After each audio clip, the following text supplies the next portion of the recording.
Hello students, welcome back again. आज से हम लोग स्टार्ट करेंगे एम्ब्रायनिक डेवलपमेंट को। राइट। अब तक हमने क्या कर लिया? अब तक हमने स्पर्म बना लिए थे, हमने गैमेट बना लिया था, ओवम बना लिया था, उसके बाद हमने फर्टिलाइजेशन किया। और आज हम लोग क्या स्टार्ट करेंगे? आज से हम लोग स्टार्ट करेंगे इम्प्लांटेशन, मतलब एम्ब्रायनिक डेवलपमेंट को देखेंगे कि कैसे एक जाइगोट जो बना फर्टिलाइजेशन की वजह से, वो जाइगोट धीरे धीरे धीरे धीरे कैसे एम्ब्रायो में और एम्ब्रायो से कैसे फीटस में कन्वर्ट होता है एंड उसके बाद कैसे उसका डिलीवरी होता है, वो सब हम लोग इसके बाद डिस्कस करेंगे। ठीक है, चलो तो स्टार्ट करते हैं। हेडिंग डालेंगे एम्ब्रायनिक डेवलपमेंट। क्या हेडिंग डालेंगे? हेडिंग डालेंगे एम्ब्रायनिक डेवलपमेंट। ठीक है, एम्ब्रायनिक एम्ब्रायोनिक डेवलपमेंट। अगर हम बात करते हैं एम्ब्रायनिक डेवलपमेंट की, तो जैसे कि मैंने बताया कि एक जाइगोट कैसे एम्ब्रायो में और एक एम्ब्रायो कैसे फीटस में कन्वर्ट होता है, उसे हम कहते हैं एम्ब्रायनिक डेवलपमेंट। राइट। तो इसके कुछ स्टेप्स भी होंगे, तो इसके स्टेप्स क्या क्या होते हैं देखते हैं। सबसे पहला क्या होता है? सबसे पहला स्टेप क्या होता है? सबसे पहला होता है क्लीवेज। क्या होता है? क्लीवेज। डोंट वरी, हम लोग एक एक करके हर एक चीज को डिटेल में पढ़ेंगे। सब हमने एक आउटलाइन पहले ड्रॉ कर लेते हैं। ठीक है, चलो पहले क्या होता है? क्लीवेज। क्लीवेज के बाद क्या होगा? Formation of morula. Formation of morula, morula. Right. उसके बाद क्या होता है? उसके बाद होता है formation of blastula. Formation of blastula. उसके बाद क्या होता है? उसके बाद होता है फॉर्मेशन ऑफ गैस्ट्रुला। आपको थोड़ा सा कंफ्यूजन लग सकता है ये वर्ड्स, लेकिन जैसे जैसे हम लोग डिस्कस करते जाएंगे चीजें आपके लिए इजी होता जाएगा। Don't worry about it. Formation of gastrula, gastrula. Right. उसके बाद क्या होता है? Formation of extra embryonic membrane. Formation of extra embryonic membrane, embryonic membrane. उसके बाद क्या होता है? उसके बाद होता है formation of placenta. Formation of placenta. फिर क्या होता है? Gestation period. जेस्टेशन, जिसको प्रेगनेंसी भी कहा जाता है, जेस्टेशन पीरियड। उसके बाद क्या होता है? उसके बाद होता है पार्चुरेशन, पार्चुरेशन। एंड फाइनली मिलता है बेबी को लैक्टेशन या नरिशमेंट, लैक्टेशन। राइट। ये एम्ब्रायनिक डेवलपमेंट के कुछ स्टेप्स हैं। राइट। इसमें से अगर आपको लग सकता है कि सर ये जो पार्चुरेशन है और ये लैक्टेशन है, ये कैसे एम्ब्रायनिक डेवलपमेंट के आ सकता है, तो इसका ऐसे आ सकता है कि देखो, जब तक बेबी का डिलीवरी नहीं होता ना, तब तक हम ये बोल नहीं सकते कि पूरा तरह से कंप्लीटली एम्ब्रायनिक डेवलपमेंट हुआ है। राइट। तो बेबी का डिलीवरी एंड बेबी का उसके बाद उस बेबी का नरिशमेंट भी क्या आता है? एम्ब्रायनिक डेवलपमेंट के अंदर आता है। ठीक है, चलो अब एक चीज यहाँ पे मैं बोल देता हूँ पहले से ही। ये जो फॉर्मेशन ऑफ गैस्ट्रुला है and formation of extra embryonic membrane and formation of placenta, ये तीनों चीजें ना, ये तीनों स्टेप्स साइमल्टेनियसली होता है। कैसे होता है? साइमल्टेनियसली। साइमल्टेनियसली मतलब क्या होता है? देखो मैं आपको समझाता हूं। मेरा हाथ, ये हाथ पहले रोटेट किया, फिर ये हाथ रोटेट कर रहा है, पहले ये हाथ फिर ये हाथ। ये क्या हुआ? स्टेप 1 कंप्लीट हुआ, उसके बाद स्टेप 2। राइट। लेकिन अगर मैं हाथ को ऐसे घुमाऊं तो आप बोल सकते हो कि कौन सा हाथ पहले मूव कर रहा है, कौन सा हाथ बाद में? नहीं बोल सकते। राइट। आप बोल सकते हो? नहीं बोल सकते। क्यों? बिकॉज दोनों हाथ मेरे साइमल्टेनियसली मूव कर रहे हैं। राइट। सेम टू सेम चीज यहां पे होता है। गैस्ट्रुला का फॉर्मेशन के साथ साथ ही एक्स्ट्रा एम्ब्रायनिक मेम्ब्रेन का डेवलपमेंट एंड प्लासेंटा का डेवलपमेंट, तीनों बहुत साइमल्टेनियस चीजें हैं। तो आप ये नहीं बोल सकते कि पहले गैस्ट्रुला होगा, उसके बाद ये होगा, उसके बाद वे होगा। राइट। ये हमारे आसानी के लिए हमने ऐसे स्टेप्स बना लिए हैं, लेकिन ये तीनों चीजें एक साथ होती है। राइट। लेकिन तीनों चीज का क्या हम लोग एक साथ डिस्कस कर सकते हैं? आंसर ही सुनो। हम लोग तीनों चीजों को जैसे हमने लिखा है वैसे पॉइंट वाइज डिस्कस करेंगे, ठीक है। लेकिन मैं पहले बता देता हूं कि ये तीनों चीजें साइमल्टेनियसली होता है, ठीक है। तो थोड़ा सा आपको अटपटा लग सकता है, डोंट वरी, मैं जितनी इजी वे में कोशिश करूंगा कि जितनी इजी वे में मैं आपको चीजों को बता सकूं। सो this is all about the steps of embryonic development. सबसे पहला स्टेप क्या होता है? सबसे पहला स्टेप होता है क्लीवेज। क्या होता है? सबसे पहला स्टेप होता है क्लीवेज। अब ये क्लीवेज क्या है? क्लीवेज है एक स्पेशल टाइप ऑफ माइटोसिस। क्या है? इट इज अ, क्या लिखेंगे? इट इज अ स्पेशल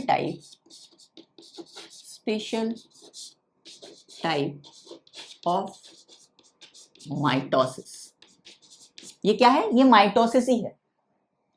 ये क्या है? ये एक तरह का माइटोसिस ही है। तो हम लोग माइटोसिस नहीं बोल के इसको क्लीवेज क्यों बोल रहे हैं? बिकॉज ये थोड़ा सा स्पेशल टाइप का माइटोसिस है, राइट? क्या है? थोड़ा सा स्पेशल टाइप का माइटोसिस है। अगर हम बात करते हैं माइटोसिस की, तो माइटोसिस में क्या होता है? माइटोसिस में सबसे पहला जो फेज होता है उसको कहा जाता है G1 फेज या growth 1 phase, right? G1 phase के बाद क्या होता है? G2 phase, sorry, G1 phase के बाद होता है S फेज, जहां पे होता है सिंथेसिस, हर चीज double double double double convert होता है। फिर आता है G2 फेज एंड फाइनली आता है M फेज या माइटोसिस फेज, राइट? यही होता है, पहले G1 फिर S then G2 and then M। ये G1 और G2 किसको डिनोट करता है? ग्रोथ को डिनोट करता है। एस फेज किसको डिनोट करता है? सिंथेसिस को डिनोट करता है। मतलब हर चीज यहाँ पे क्या होगा? सिंथेसिस फेज में हर चीज डबल होगा, nucleus double, chromosome number double, जितना भी सेलुलर मटेरियल होता है वो डबल। क्योंकि माइटोसिस में क्या होगा? एक मदर सेल से 2 डॉटर सेल बनेंगे, तो हर चीज हमें डबल डबल करना पड़ेगा, जो होगा कहां पे? सिंथेसिस फेज पे। लेकिन G1 फेज और G2 फेज किसके लिए रिस्पॉन्सिबल है? ग्रोथ के लिए रिस्पॉन्सिबल। अब वो ग्रोथ क्या है वो हम लोग आगे जाके डिस्कस करेंगे, डोंट वरी। लेकिन इतना जान लीजिए कि G1 फेज और G2 फेज ग्रोथ के लिए रिस्पॉन्सिबल होता है, और यही दोनों फेज, ये G1 और G2 फेज जो है वो क्लीवेज में एब्सेंट होता है। मतलब S फेज प्रेजेंट है, M फेज भी प्रेजेंट है, लेकिन G1 और G2 प्रेजेंट नहीं है। तो इसी वजह से यहाँ पे इस वाले माइटोसिस में ग्रोथ देखा नहीं जाता है। डोंट वरी, हम लोग आगे जाके उसको और इलैबोरेट करेंगे, तब आपको और इजी वे में चीजें समझ में आएंगी। लेकिन अब तक के लिए इतना समझ लीजिए कि ग्रोथ जो है वो एब्सेंट होता है। तो इसी वजह से इसको क्या कहा जाता है? इसे स्पेशल टाइप ऑफ माइटोसिस कहा जाता है। क्या लिखेंगे? It is a special type of mitosis because नहीं, without growth phase within bracket G1 and G2। Clear है? फर्स्ट क्लीवेज कब होगा? फर्स्ट क्लीवेज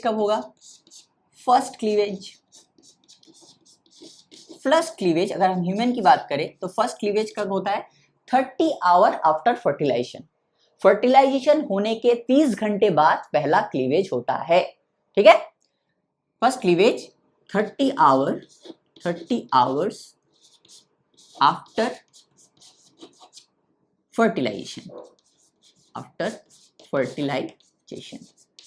फर्टिलाइजेशन के 30 घंटे बाद जो होगा वो क्लीवेज होगा। क्लियर है? और क्या होता है? ह्यूमंस में जो क्लीवेज होता है ना वो कैसा होता है? होलोब्लास्टिक क्लीवेज होता है। कैसा होता है?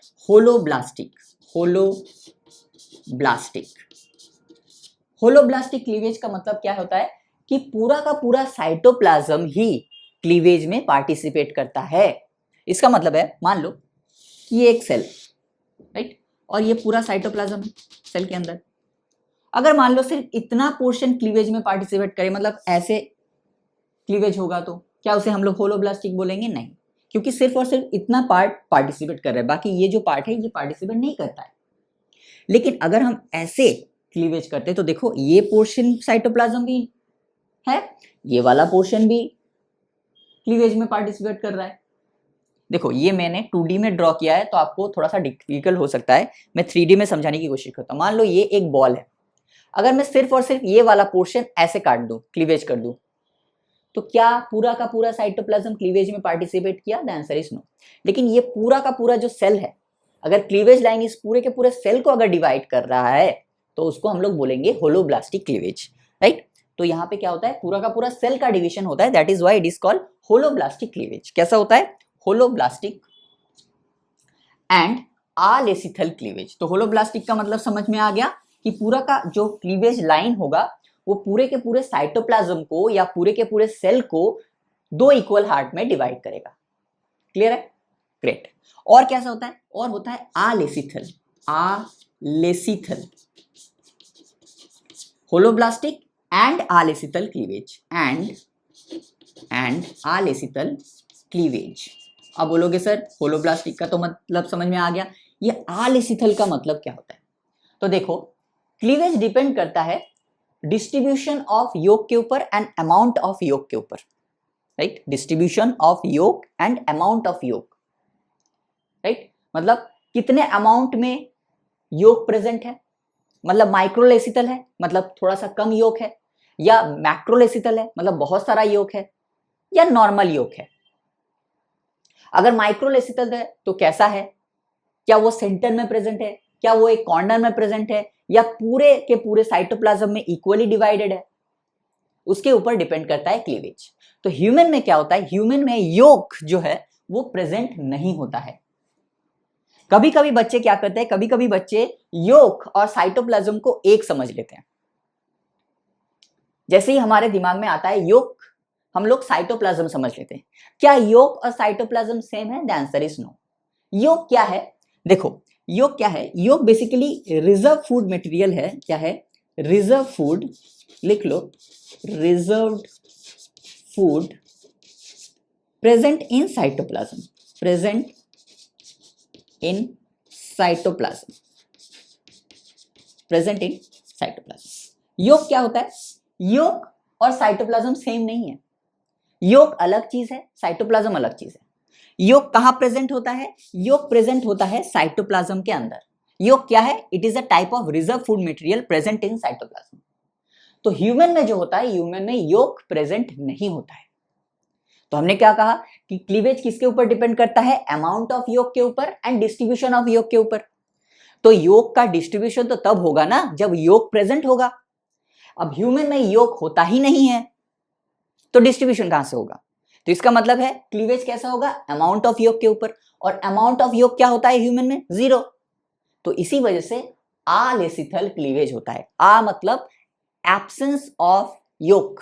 अलेसिथल का मतलब क्या होता है? Absence of yolk, absence of yolk. अब आपके दिमाग में क्वेश्चन आ सकता है, सर योक तो अच्छी चीज है, रिजर्व फूड मटेरियल है, राइट।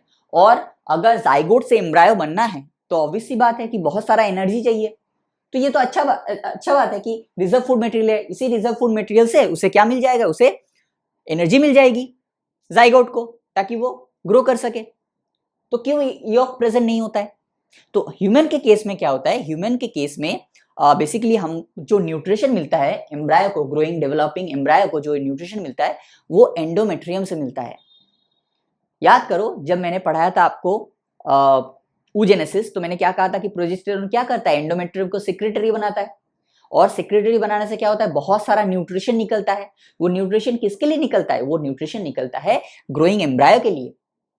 तो हमें जो न्यूट्रिशन मिलता है वो एंडोमेट्रियम से मिलता है, राइट। इसी वजह से हमें योग की कोई जरूरत है नहीं, राइट। तो इसी वजह से ह्यूमन में जो है वो योग जो है वो एब्सेंट होता है। और योग क्या है? योग साइटोप्लाज्म नहीं है, योग है reserve food present in cytoplasm. Clear है? तो इसी वजह से एब्सेंस ऑफ योग होता है। तो इसी वजह से हमारा जो क्लीवेज होता है वो अलेसिथल क्लीवेज होता है, मतलब कोई भी योग प्रेजेंट नहीं होता है। क्लियर है यहाँ तक? Very good. अब जैसे कि हमने कहा कि ये एक स्पेशल टाइप का माइटोसिस है, तो ऑब्वियस सी बात है माइटोसिस में क्या होता है? मदर सेल से 2 डॉटर सेल बनते हैं। तो वो क्या था? वो माइटोसिस था, इसी वजह से उसे हम डॉटर सेल बोल रहे थे। लेकिन ये क्या है? ये एक स्पेशल टाइप ऑफ माइटोसिस है, तो हम तो डॉटर सेल बोल नहीं सकते, इसका कुछ नाम लेना पड़ेगा। अगर ये स्पेशल है तो स्पेशल नाम होगा इसके लिए, डॉटर सेल तो कॉमन हो जाएगा। तो इसी वजह से इसमें जो डॉटर सेल्स बनते हैं उसे क्या कहा जाता है, उसे कहा जाता है ब्लास्टोमेयर्स। क्या कहा जाता है, daughter cells. Daughter cells are called blastomeres. क्या कहा जाता है, ब्लास्टोमेयर्स। क्या कहा जाता है, ब्लास्टोमेयर्स। क्लियर है, बिकॉज ये स्पेशल टाइप है ना, तो नाम भी स्पेशल स्पेशल होगा सब कुछ। सो दिस इज ऑल अबाउट, मतलब थोड़ा सा इंट्रोडक्शन अबाउट क्लीवेज। अब जो चीज हमने बोला था कि इसे कहा जाता है स्पेशल टाइप ऑफ माइटोसिस, क्योंकि इसमें क्या नहीं होता, इसमें ग्रोथ नहीं होता।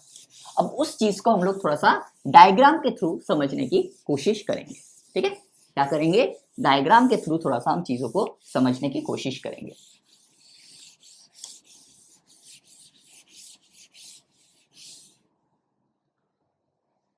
चलो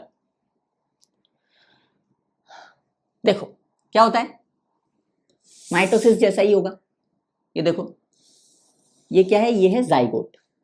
ये क्या है, जाइगोट, राइट, जाइगोट है ये। और ये कैसा होता है, ये वन सेल्ड स्टेज है, one sailed, right. Special type of mitosis होता है।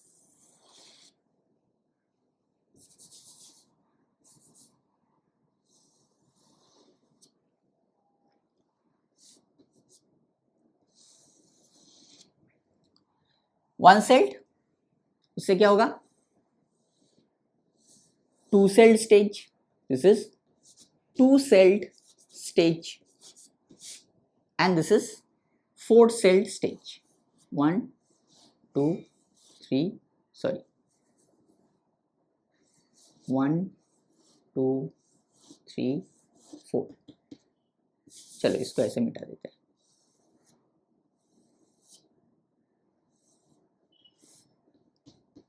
This is four sailed stage. अब एक चीज ध्यान से नोटिस करो, देखो जो जाइगोट हमने ड्रॉ किया है, जाइगोट का साइज और ये जो फोर सेल्ड का साइज है ये ऑलमोस्ट सेम है। इसका जो साइज है और इसका जो साइज है थोड़ा सा आपको लग सकता है, बिकॉज मैंने हाथ से ड्रॉ किया है तो ऑब्वियसली बात है थोड़ा सा छोटा बड़ा हो सकता है, लेकिन इसको समझो कि ओवरऑल जो देखो साइज वो सेम है तीनों केस में। वन सेल्ड केस में भी जो साइज है, टू सेल में भी वही साइज है ओवरऑल, एंड फोर सेल्ड में भी वही साइज है ओवरऑल। तो यही तो हमने कहा था कि ग्रोथ नहीं होगा, ग्रोथ नहीं होगा तो ओवरऑल एम्ब्रायो का साइज इंक्रीज करेगा, आंसर इज नो, इंक्रीज नहीं करेगा। तो फर्स्ट पॉइंट क्या लिखेंगे स्पेशल टाइप ऑफ माइटोसिस के बारे में, फर्स्ट पॉइंट क्या लिखेंगे, क्या लिखेंगे, फर्स्ट पॉइंट क्या लिख सकते हैं कि the overall size of the embryo remain same, the overall size of the embryo remain same। इसका भी जो साइज है, इसका भी वही साइज है, इसका भी वही साइज है। अब बोलोगे सर अंदर के सेल्स का साइज तो डिफरेंट हुआ है, वो हम बाद में डिस्कस करेंगे, डोंट वरी। लेकिन ओवरऑल एम्ब्रायो की अगर हम बात करें, ओवरऑल सेल की अगर बात करें, पूरे के पूरे टोटल सेल की, तो क्या वो साइज इंक्रीज हुआ है, the answer is no, right. दूसरा क्या है, अगर साइज सेम है तो ऑब्वियसली बात है overall volume of the embryo will remain same. तो क्या लिखेंगे, the overall volume of the embryo remain same. Size भी सेम है, वॉल्यूम भी सेम है, इसका मतलब क्या है, ओवरऑल मास ऑफ साइटोप्लाज्म क्या चेंज हुआ है, द आंसर इज नो। अगर इसका वॉल्यूम ही इंक्रीज नहीं हुआ है, इसका साइज ही इंक्रीज नहीं हुआ है, तो ओवरऑल साइटोप्लाज्म कहां से इंक्रीज करेगा, इंक्रीज करेगा साइटोप्लाज्म, नहीं करेगा।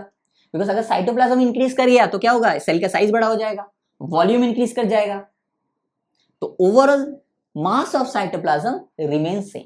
ओवरऑल मास या ओवरऑल क्वांटिटी या overall amount of cytoplasm remain same, right. क्या लिखेंगे, द ओवरऑल, ओवरऑल मतलब पूरे के पूरे एम्ब्रायो के रेस्पेक्ट में अभी तक हम लोग बात कर रहे हैं, ठीक है। The overall mass of cytoplasm remain same. Clear है? अब एक चीज मुझे बताओ, ध्यान से समझो इस चीज को।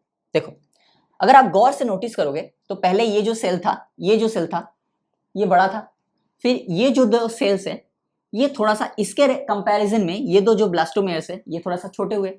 अब ये जो 4 ब्लास्टोमेयर्स है ये इन दोनों के रेस्पेक्ट में ज्यादा छोटे हैं।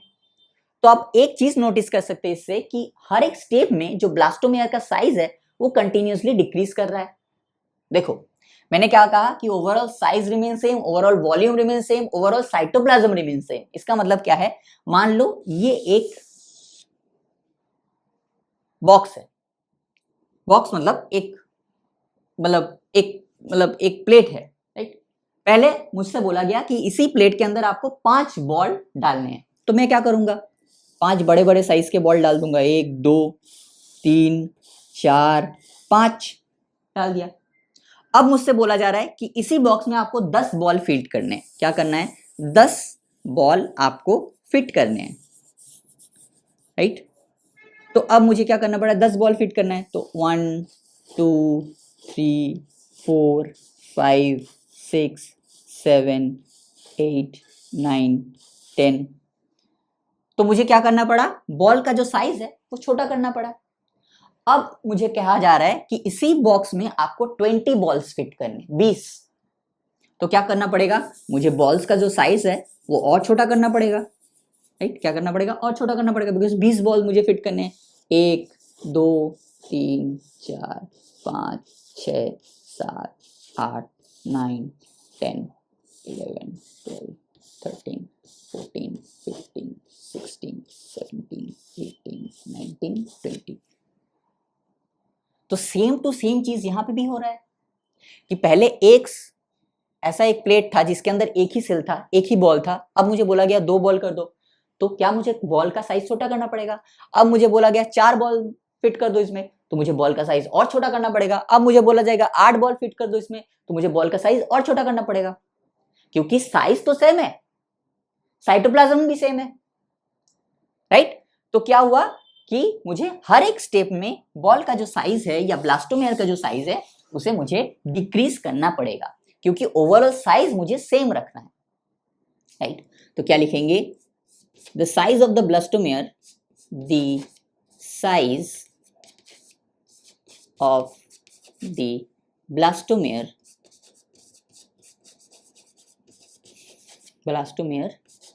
keep decreasing, keep decreasing।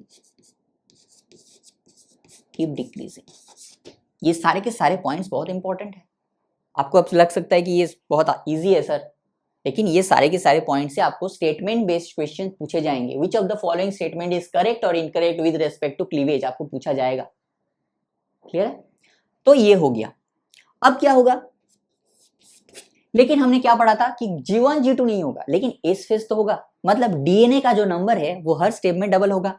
इसमें मान लो 46 क्रोमोसोम्स थे एक ही सेल में, अब यहाँ पे कितने सेल है, 2 सेल है, तो इसमें भी 46 क्रोमोसोम होंगे, इसमें भी 46 क्रोमोसोम होंगे, बिकॉज 2n है ना, जाइगोट 2n होता है। तो स्पेशल टाइप ऑफ 2n से 2n ही बनेगा, तो इसमें भी 46, इसमें भी 46। तो इसमें क्या होगा, इसमें भी 46 क्रोमोसोम, ये वाले सेल में भी 46 क्रोमोसोम, ये वाले सेल में भी 46 क्रोमोसोम, ये वाले सेल में भी 46 क्रोमोसोम, क्योंकि सारे के सारे कैसे सेल है, डिप्लॉयड सेल है, क्योंकि सिंथेसिस फेज हुआ है, तो हर एक चीज डबल हुआ है, सिर्फ साइज इंक्रीज नहीं किया है ओवरऑल, राइट। तो क्या लिखेंगे, DNA, the amount of DNA, the amount of DNA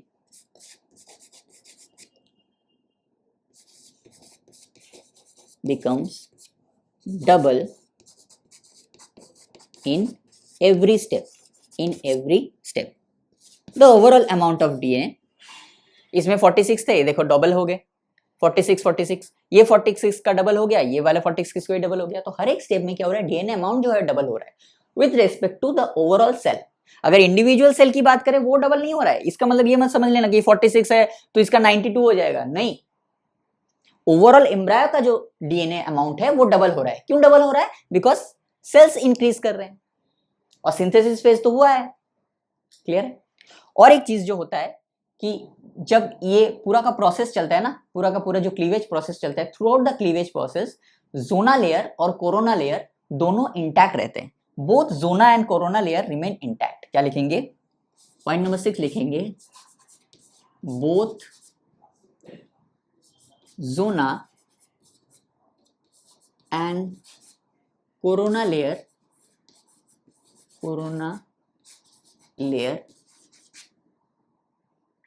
present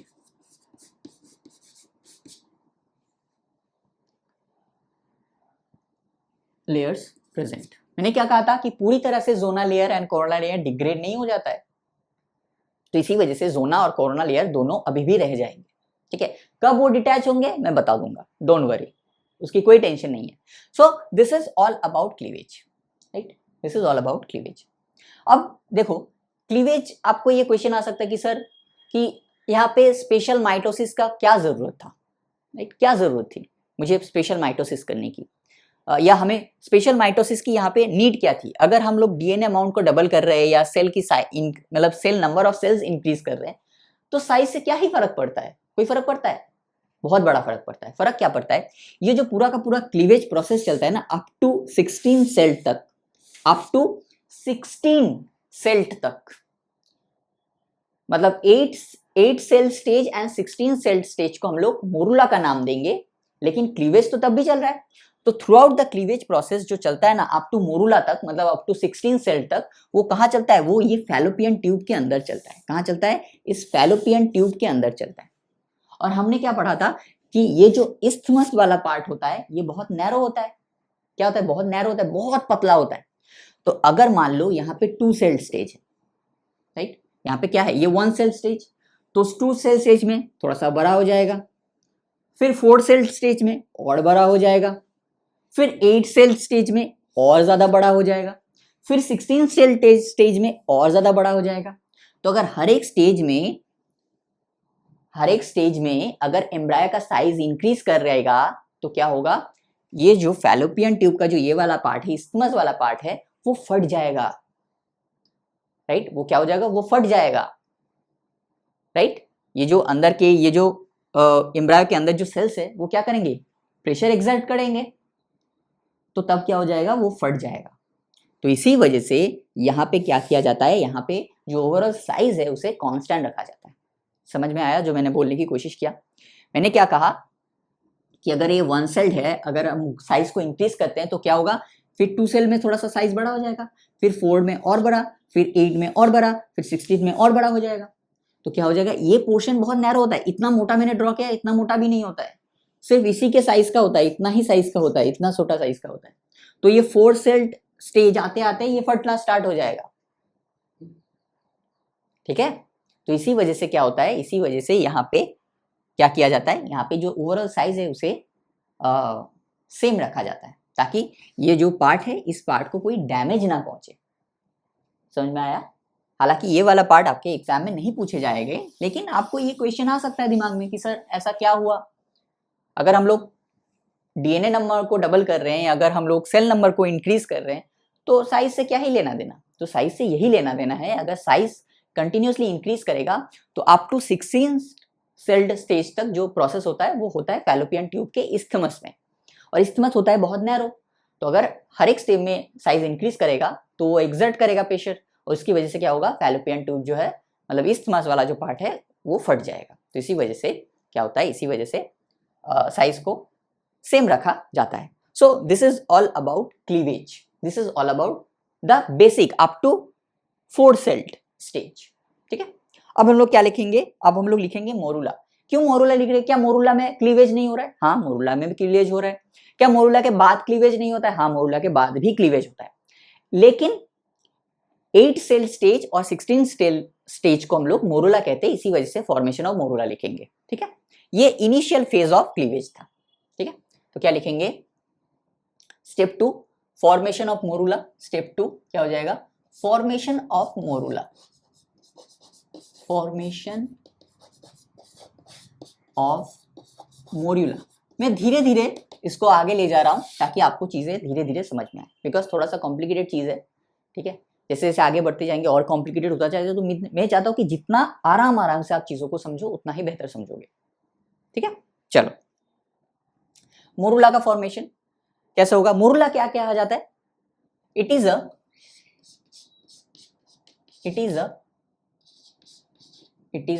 solid ball. ये क्या है? एक सॉलिड बॉल है। It is a solid ball. Solid ball क्यों? देखो, जैसे जैसे सेल का नंबर इंक्रीज करता जाएगा ना, ये एक सॉलिडिफिकेशन, एकदम कठोर, एकदम सॉलिड टाइप का एक लुक लेगा और देखने में ऐसा लगेगा कि कोई मलबेरी का गुच्छा है, राइट। मलबेरी जो होता है ना, या अंगूर भी कह लो आप, हालांकि मलबेरी जैसा दिखता है लेकिन अंगूर भी बोल सकते हो, कि बाजार में दिखते हैं ना अंगूर के गुच्छे टंगे हुए फ्रूट्स के दुकान में, तो कुछ ऐसा दिखता है। तो इसी वजह से इसे क्या कहा जाता है? It's a solid ball. It is a solid ball of cells, right. 8 celled stage and 16 celled stage देखो, आपके एनसीईआरटी में क्लियरली बोल दिया गया है कि 8 cell stage and 16 cell stage दोनों को ही हम लोग मोरूला कंसीडर करेंगे, ठीक है। लेकिन अगर आपको ऑप्शन में 8 सेल्ड एंड 16 सेल्ड में किसी एक को चुनना पड़े तो ऑब्वियस सी बात है आप 16 सेल्ड को चुनिएगा, क्योंकि हमने क्या कहा है? It is a solid ball of cells, solid ball of cells. तो ज्यादा से ज्यादा सेल्स जिसमें रहेंगे उसको हम लोग मोरूला, कि इसके बाद मोरूला बोल सकते हैं, नहीं ऐसा नहीं है। 8 सेल स्टेज और 16 सेल स्टेज दोनों में से किसी एक को चुनना पड़े तो हमेशा 16 वाले को चुनिएगा। लेकिन आपके एनसीईआरटी में 8 सेल्ड एंड 16 सेल्ड दोनों को ही मोरूला कंसीडर किया गया है। क्लियर है? Very good. तो it is a solid ball of cells, 8 cell stage and 16 cell stage, and it looks like mulberry.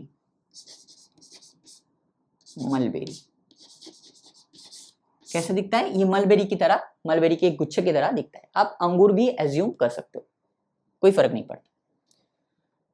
तो क्या हुआ? 4 स्टेज तक हमने ड्रॉ किया था। अब साइज तो सेम ही रहेगा, ये साइज थोड़ा सा इससे बड़ा हो सकता है बिकॉज मुझे दिखाना है थोड़ा सा सेल, तो आप यही पकड़ के चलना, इसका साइज सेम है, ठीक है। उतना ज़्यादा मतलब ड्राइंग में आप ज़्यादा थोड़ा सा मतलब उतना ज़्यादा मतलब नहीं कीजिए, आप समझ गए ना ओवरऑल, तो ठीक है। तो हमने क्या कहा? इसमें 8 सेल्स होंगे, 1 2 3 4 5 6 7 8, और इसमें कितने होंगे? 16 सेल्ड होंगे।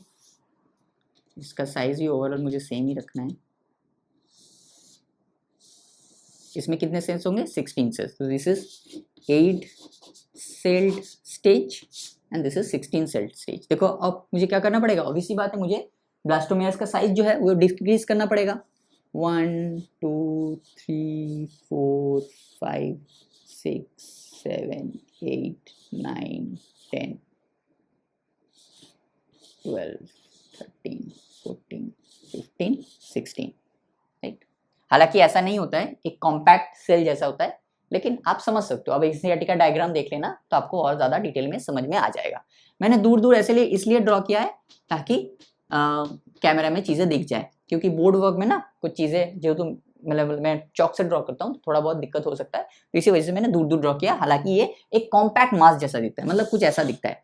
16 सेल्ड है ना, तो ऐसा रहेगा 1 2 3 4 5 6 7 8 9 10।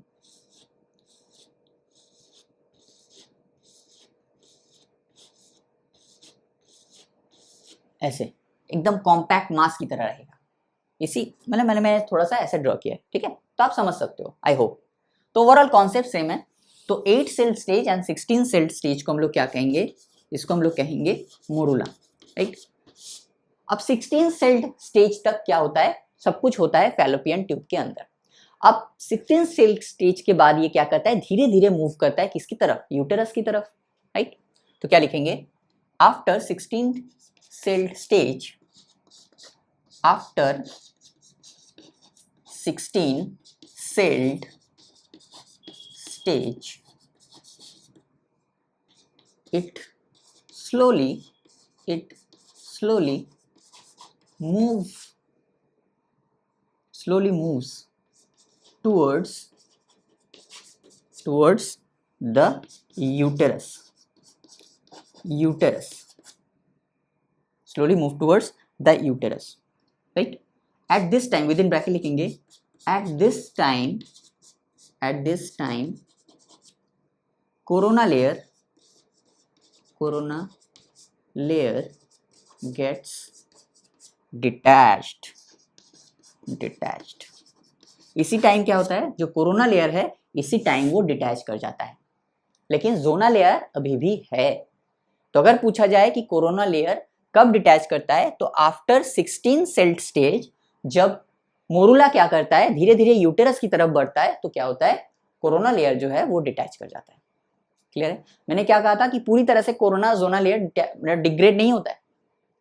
हालांकि हमको ऐसा लगता था आज तक कि कोरोना और जोना लेयर दोनों एक साथ पूरी तरह से डिग्रेड हो जाते हैं, लेकिन ऐसा नहीं होता है, राइट? ऐसा क्या होता है, ऐसा नहीं होता है।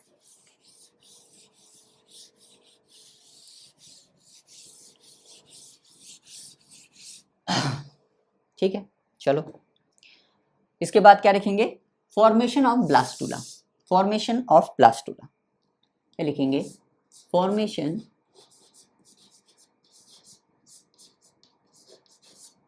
ऑफ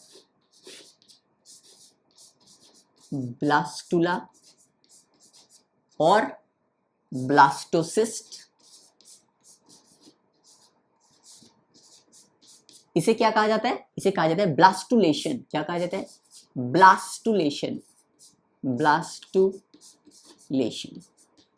इसे कहा जाता है ब्लास्टुलेशन। फॉर्मेशन ऑफ ब्लास्टुला और ब्लास्टोसिस्ट को क्या कहा जाता है, ब्लास्टुलेशन। कुछ टाइम ऐसा लग सकता है कि क्या होता है ना कि 16 सेल स्टेज के बाद ना थोड़ा सा टाइम वो रेस्ट करता है, उसके बाद उसका फर्दर डिवीजन होता है। आपको ये लग सकता है कि कुछ बुक्स में ये दिया गया है कि 16 सेल स्टेज के बाद वो डिवाइड नहीं करता है, डिवाइड करना बंद कर देता है, बट ऐसा नहीं है, राइट? ऐसा नहीं होता है, वो अप टू 64 सेल स्टेज तक डिवाइड करता है। ठीक है, तो मोरुला जो है वो कंटिन्यूअसली डिवाइड करता रहेगा, लेकिन आपके एनसीईआरटी में ऐसा नहीं दिया गया है, या आपको उतना डिटेल में जानने की जरूरत नहीं है। तो आप इतना जान लीजिए कि 16 सेल स्टेज के बाद भी मोरुला जो है वो डिवाइड करता रहता है। ठीक है, तो क्या लिखेंगे, पॉइंट वाइज लिखेंगे। फर्स्ट पॉइंट क्या लिखेंगे,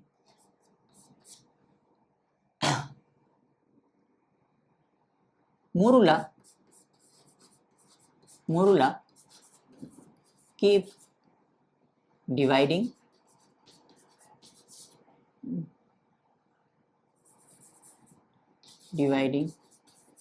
and enters into the uterine cavity, the uterus, या uterine cavity कुछ भी बोल सकते हो आप, uterine cavity, right? enters into the uterine cavity, right? अब यूटेराइन कैविटी से क्या निकल रहा है, यूटेरस से क्या निकल रहा है, एंडोमेट्रियम से न्यूट्रिशन निकल रहा है। तो इसे क्या मिलना स्टार्ट होगा, इसको न्यूट्रिशन मिलना स्टार्ट होगा। जैसे ही यूटेराइन कैविटी में आएगा, इसे क्या मिलना स्टार्ट होगा, न्यूट्रिशन मिलना स्टार्ट होगा। It gets nutrition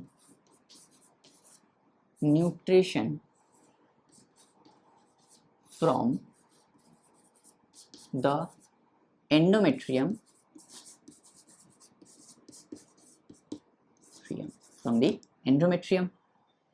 right? इसे क्या मिलना स्टार्ट होगा, एंडोमेट्रियम से न्यूट्रिशन मिलना स्टार्ट होगा। और जैसे ही इसे न्यूट्रिशन मिलना स्टार्ट होगा, क्या होगा, मोरुला के अंदर जो सेल्स है वो क्या करेंगे, वो अब रीअरेंजमेंट करना स्टार्ट करेंगे, right? At this time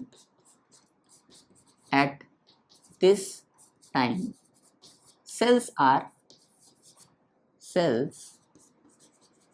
are arranged into दो पार्ट में डिवाइड, मतलब दो पार्ट में अरेंज होंगे। एक होगा आउटर पार्ट में कुछ सेल्स होंगे, एक होंगे इनर पार्ट में कुछ सेल्स होंगे। आउटर पार्ट में जो सेल्स होंगे उसे हम कहेंगे ट्रोफोब्लास्ट। क्या बोलेंगे? उसे हम बोलेंगे ट्रोफोब्लास्ट। क्या बोलेंगे? ट्रोफोब्लास्ट। और इनर पार्ट में जो सेल्स होंगे उसे हम क्या बोलेंगे? उसे हम बोलेंगे इनर सेल मास। क्या बोलेंगे?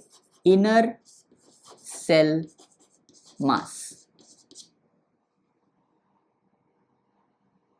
क्या बोलेंगे? Inner cell mass. ठीक है, इसे क्या कहा जाता है? इनर सेल मास को एक और नाम दिया जाता है, दैट इज एम्ब्रायोनल नॉब। क्या बोला जाता है? एम्ब्रायोनल नॉब। क्या बोला जाता है? एम्ब्रायोनल नॉब। अब एम्ब्रायोनल नॉब क्यों बोला जाता है? नॉब मतलब क्या होता है कि कोई कोई दरवाजा होता है ना, दरवाजा देखा है कभी? वो जो लॉक होता है ना, से ऐसे करके घुमाते हैं, वो राउंड वाले ऐसे, यहाँ पे एक बटन होता है, इसको ऐसे दबा देने से क्या होता है? वो लॉक हो जाता है, फिर उसको दबा देने से वो खुल जाता है, फिर ऐसे करके हम लोग एंटर करते हैं। मतलब ऑफिस वगैरह में या कभी कभी कुछ स्कूल में भी होते हैं, घर में भी हो सकते हैं, राइट? तो उस टाइप का जो पोर्शन होता है उसे कहा जाता है नॉब। इसी वजह से ये जो इनर सेल मास है ना, ये इनर सेल मास भी उसी नॉब की तरह, नॉब का जो हेड है उसकी तरह एक पर्टिकुलर कॉर्नर में जाके क्लस्टर्ड होता है। इसी वजह से ये नॉब जैसा दिखता है, तो इसी वजह से इसे एम्ब्रायोनल नॉब भी कहा जाता है। ठीक है, जब हम लोग डायग्राम ड्रॉ करेंगे आपको समझ में आ जाएगा। और ये जो इनर सेल मास है ना, यही आगे जाके क्या बनाएंगे? एम्ब्रायो बनाएंगे। ट्रोफोब्लास्ट एम्ब्रायो बनाएगा? नहीं बनाएगा।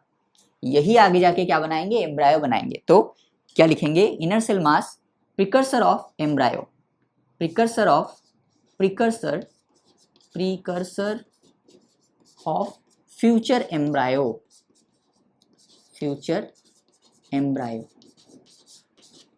Precursor of future embryo. और ये ट्रोफोब्लास्ट सेल्स क्या बनाएंगे? ट्रोफोब्लास्ट सेल्स ये क्या बनाएंगे? ये बनाएंगे ट्रोफोब्लास्ट सेल्स, ये बहुत कुछ बनाएंगे, लेकिन ये जो ट्रोफोब्लास्ट सेल्स जो मेनली बनाएंगे वो है extra embryonic membrane. Extra embryonic membranes बनाएंगे। क्या बनाएंगे? एक्स्ट्रा एम्ब्रायनिक मेम्ब्रेन बनाएंगे। एक्स्ट्रा एम्ब्रायोनिक मेम्ब्रेन्स बनाएंगे। मेम्ब्रेन्स। तो ये थोड़ा सा याद रखिएगा कि इनर सेल मास जो है वो आगे जाके क्या बनाएगा? वो आगे जाके एम्ब्रायो बनाएगा।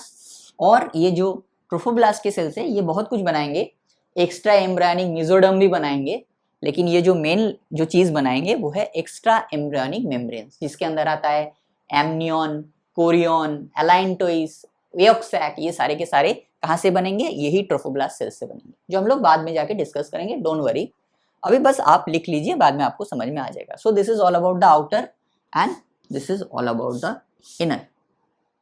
ठीक है, क्लियर है? और ये ट्रोफोब्लास्ट सेल्स जैसे ही बन जाएंगे, मान लो ये ट्रोफोब्लास्ट सेल्स क्या हुआ? पहले सेल्स का रीअरेंजमेंट हुआ, अरेंजमेंट हुआ, बाहर की तरफ ट्रोफोब्लास्ट सेल्स बने, अंदर की तरफ इनर सेल मास बना। अब ये ट्रोफोब्लास्ट क्या करेंगे? ट्रोफोब्लास्ट के जो सेल्स हैं ये अंदर की तरफ फ्लूइड को सिक्रीट करता रहेगा, राइट? तो क्या लिखेंगे? It secretes trophoblast sales. क्या लिखेंगे? Trophoblast sales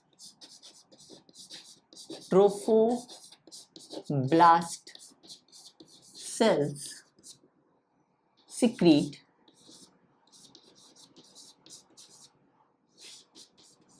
fluid inside and form a fluid filled cavity called blastocell.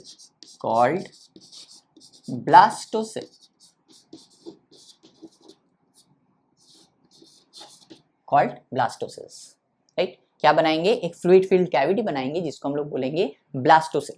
Don't worry, जब हम लोग डायग्राम ड्रॉ करेंगे अब हर एक चीज को आपको समझ में आ जाएगा। और जैसे ही ये ब्लास्टोसेल बना, जैसे ही इस ब्लास्टोसेल का फॉर्मेशन हुआ, क्या जैसे ही ट्रोफोब्लास्ट और इनर सेल मास बन गए हम इसे ब्लास्टोसिस्ट या ब्लास्टुला बोल सकते हैं? The answer is no. जब तक ये ब्लास्टोसिल का फॉर्मेशन नहीं होता है, जब तक इस ब्लास्टोसिल का फॉर्मेशन नहीं होता है, तब तक हम उसे ब्लास्टोसिस्ट या ब्लास्टुला नहीं बोल सकते। क्लियर है? तो क्या वो लिखेंगे? after the formation of blastocell morula converted into blastula or blastocyst, blastula और blastocyst। ठीक है, क्लियर है। अब यहाँ पे एक चीज होता है, यहाँ पे क्या होता है, यहाँ पे होता है जोना हैचिंग। क्या होता है? जोना हैचिंग। क्या होता है? जोना हैचिंग। ये जोना हैचिंग क्या है? तो बेसिकली यही जो ब्लास्टोसिस्ट का जब फॉर्मेशन होता है, मतलब ये जो ब्लास्टोसिल जब बन जाता है तो क्या होता है, ये ब्लास्टोसिल जोना लेयर के बाहर आता है। कुछ कुछ किताब में आपको ये बताया जाएगा कि जोना लेयर जो है वो डिग्रेड कर जाता है, लेकिन ऐसा नहीं होता है। पहले ब्लास्टोसिस्ट बाहर आता है, उसके बाद जोना लेयर डिग्रेड करता है। ठीक है, जोना लेयर जो है वो आसेलुलर होता है, वो बहुत बाद में जाके डिग्रेड करता है। ठीक है, तो हमने क्या पढ़ा था? तो देखो, ये मान लो जोना लेयर है, ये मान लो जोना लेयर है। अब जोना लेयर में सिर्फ इतना ही पोर्शन जो है वो ओपन रहता है। कितना पोर्शन? सिर्फ इतना पोर्शन। कैसे ओपन होता है ये अलग मैकेनिज्म है, इसके बारे में आपको जानने की कोई जरूरत नहीं है। मान लो पूरा का पूरा ये जोना लेयर है और इतना पोर्शन सिर्फ ओपन है, और इसके अंदर क्या है? इसके अंदर ब्लास्टोसिस्ट है। क्या है? ब्लास्टुला या ब्लास्टोसिस्ट है, जो साइज में कितना बड़ा है? उतना ही बड़ा है ऑलमोस्ट, मतलब इतना बड़ा और इतना छोटा सा मुंह। मान लो कि ये जोना लेयर है, राइट। जोना लेयर ऐसा था, यहाँ पे थोड़ा सा छोटा ओपनिंग है ऐसा। अब मान लो इसी साइज का एक ब्लास्टोसिस्ट इसके अंदर है, तो अगर इतने छोटे से पोर्शन से उसे बाहर निकालना है तो उसे क्या करना पड़ेगा? उसको स्क्वीज करके ऐसे निकलना पड़ेगा। तो कितना प्रेशर एक्सर्ट करना पड़ेगा उसके ऊपर ताकि वो इतने छोटे सी जगह से बाहर निकल जाए। मान लो ये ये जोना लेयर है और इसकी साइज ऑलमोस्ट इसी का साइज का ब्लास्टोसिस्ट है, तो अगर इससे निकलना है तो बहुत ज्यादा प्रेशर अंदर से एक्सर्ट करना पड़ेगा इसके ऊपर। इसे एक्सर्ट करेंगे प्रेशर तो ही ये ऐसे बाहर आएगा ना, राइट। तो इसे कहा जाता है जोना हैचिंग। इसे क्या कहा जाता है? इसे कहा जाता है जोना हैचिंग। कैसा होता है? ऐसा। ये छोटा सा ये एरिया, ये जो ब्लास्टोसिस्ट है, ये साइज में डिक्रीज करके ऐसे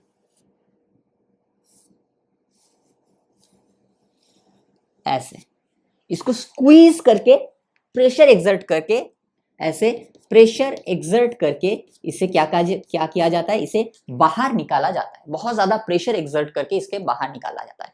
इसी बात को बोला जाता है जोना हैचिंग, राइट। तो इसको डिटैचमेंट ऑफ जोना लेयर भी बोल सकते हैं। इसे क्या बोल सकते हैं? इसे डिटैचमेंट। हालांकि इसे डिटैचमेंट ऑफ जोना लेयर बोलना साइंटिफिकली करेक्ट नहीं है, लेकिन हम हमारे आसानी के लिए इसे डिटैचमेंट ऑफ जोना लेयर बोल सकते हैं, राइट। क्या बोलेंगे? Detachment of zona layer. तो इससे हमें एक चीज याद रखेगी कि ब्लास्टोसिस्ट फॉर्मेशन में ही क्या होता है? जोना लेयर का डिटैचमेंट हो जाता है। पहले निकल गया कौन? पहले निकल गया कोरोना, अब निकल गया जोना। अब यहां से जो प्रेशर एक्सर्ट हो रहा है ना, तो कभी कभी क्या होता है, बहुत ज्यादा अमाउंट ऑफ प्रेशर के लिए क्या होता है, ये जो सेल्स है ना, ये ट्रोफोब्लास्ट सेल्स या इनर सेल मास, ये जो सेल्स है ये स्टेम सेल्स होते हैं। कैसे होते हैं? Stem cells. कैसे होते हैं? ये वाले सेल्स स्टेम सेल्स होते हैं। कैसे? स्टेम सेल्स होते हैं। इनर सेल मास भी होता है और ट्रोफोब्लास्ट भी होता है, ठीक है। दोनों ही क्या होता है? दोनों ही स्टेम सेल्स होते हैं। स्टेम सेल्स यानी टोटिपोटेंट सेल्स। टोटिपोटेंट यानी मतलब खुद से ये डिवाइड कर सकते हैं। मतलब ये हर एक सेल, इसके अंदर जितने भी सेल्स है, ये हर एक सेल वो कैपेबिलिटी रखता है कि आगे जाके वो एक पूरा का पूरा बेबी का फॉर्मेशन कर सकता है। हमको क्या लगता है कि ये पूरा लेयर रहेगा तो ही एक बेबी बनेगा? नहीं, ये हर एक सेल्स के अंदर वो कैपेबिलिटी है जब तक गैस्ट्रुला नहीं होता है ना। गैस्ट्रुला का मतलब होता है जर्म लेयर का फॉर्मेशन। जो ब्लास्टुला के इम्प्लांटेशन के बाद होता है बेसिकली। जब तक गैस्ट्रुला नहीं होता है तब तक हर एक सेल के अंदर मतलब कैपेबिलिटी है कि वो अलग से एक बेबी बना सकता है। हर एक सेल के अंदर, each cell of inner cell mass and each cell of totipotents, each cell of trophoblast have the ability to to convert a baby, to develop into a baby. They have that ability. जब तक gastrula नहीं होता है। Gastrula में क्या होता है, gastrula में वो सेल्स के जो है वो मॉडिफिकेशन हो जाते हैं और मतलब जर्म लेयर्स बन जाते हैं, तो उसके बाद वो कैपेबिलिटी वो खो देते हैं। लेकिन जब तक गैस्ट्रुला नहीं होता तब तक हर एक सेल के अंदर वो कैपेबिलिटी है कि वो आगे जाके खुद से एक बच्चा बना सकता है। तो क्या होता है, इसी टाइम क्या होता है, इसी टाइम अगर मान लो कि अगर ये मान लो ये जो ब्लास्टोसिस्ट है ये दो टुकड़ों में डिवाइड हो गया। मान लो ये टुकड़ा ऐसा हुआ और एक टुकड़ा गया ऐसा, ठीक, दो टुकड़ों में डिवाइड होगा। This is part 1 and this is part 2, दो पार्ट में डिवाइड होगा। ये भी जाके क्या करेगा, एंडोमेट्रियम में इम्प्लांट हो जाएगा और ये भी जाके एंडोमेट्रियम में इम्प्लांट हो जाएगा और दोनों ही बेबी बना देंगे। इसे कहा जाता है मोनोजाइगोटिक ट्विन। क्या कहा जाता है, इसे कहा जाता है monozygotic twins. Monozygotic twins, monozygotic twins.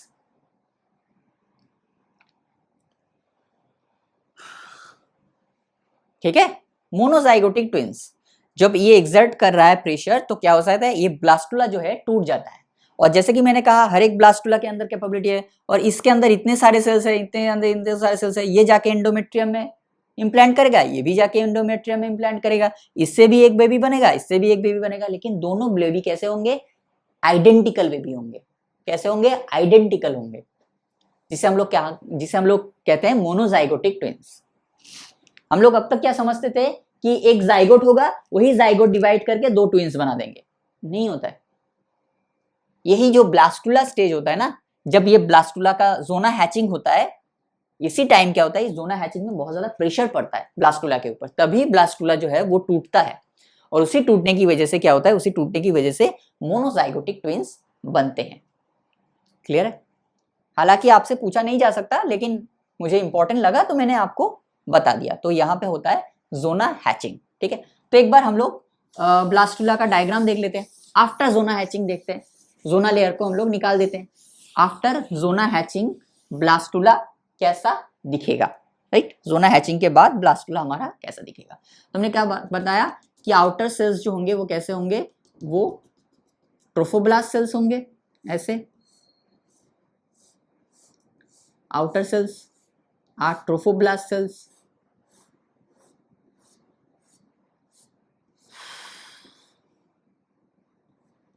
outer cells are trophoblast cells.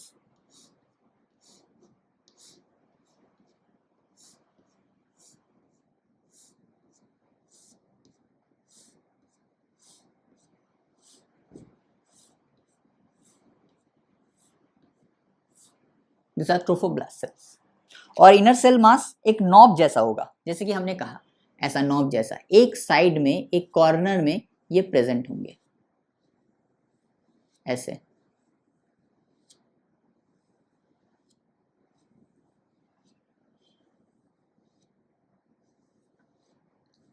बहुत ज्यादा ड्रॉ नहीं कर रहा हूं मैं, थोड़ा सा ही ड्रॉ कर रहा हूं, राइट राइट। तो इसे क्या कहा जाता है, इसे कहा जाता है ट्रोफोब्लास्ट, इसे कहा जाएगा ट्रोफोब्लास्ट। हर एक सेल को कहा जाएंगे ट्रोफोब्लास्ट। इस पूरे के पूरे पोर्शन को कहा जाता है इनर सेल मास। क्या कहा जाता है, inner cell mass, inner cell mass. और जैसे कि हमने कहा कि कैसा दिख रहा है, ऐसा नहीं लग रहा है कि ये पूरा का पूरा पोर्शन है और यहाँ पे एक नॉब जैसा है, राइट, ऐसा गोल नॉब जैसा। हालांकि मैंने ट्राइंगल बना दिया, थोड़ा सा हम लोग गोल भी बना सकते हैं। चलो गोल ही बना देते हैं आपके लिए, इतना तो आपके लिए मैं कर ही सकता हूँ।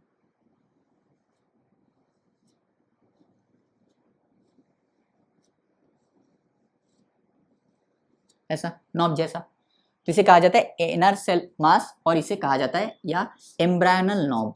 क्या कहा जाता है, एम्ब्रायोनल नॉब। राइट।